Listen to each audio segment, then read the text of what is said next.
Nominado sa 38 Awit Awards ang OPM band na Letters from June, isa sa mga pinaka-prestihiyosong award-giving bodies sa industriya ng musika sa bansa.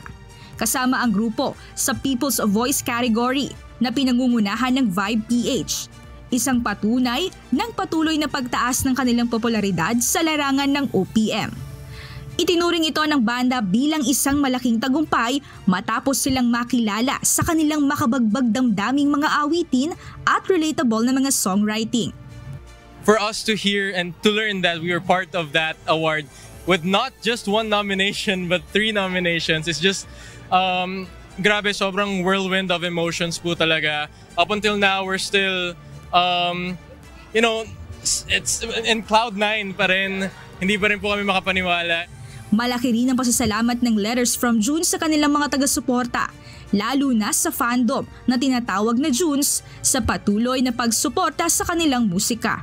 Sa harap ng papalapit na milestone, muling nanawagan ng suporta ang banda sa kanilang mga fans. Posted po sa social media accounts namin on how to vote.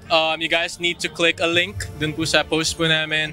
And then, when we redirect po kayo sa website ng Vibe, and you guys would be able to vote for us there and alongside other artists as well. Upang makaboto, pumunta lamang sa vibeph.tv, piliin ang Awit Awards tab at hanapin ang favorite new group artist o breakthrough artist category.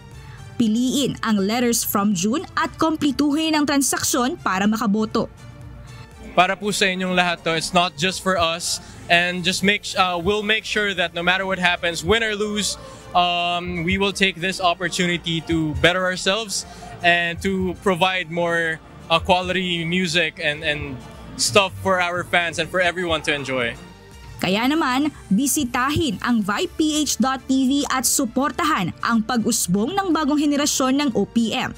Makibahagi sa pagpili ng susunod na yugto ng musikang Pilipino. Mia Alonso, humahataw sa balita ngayon.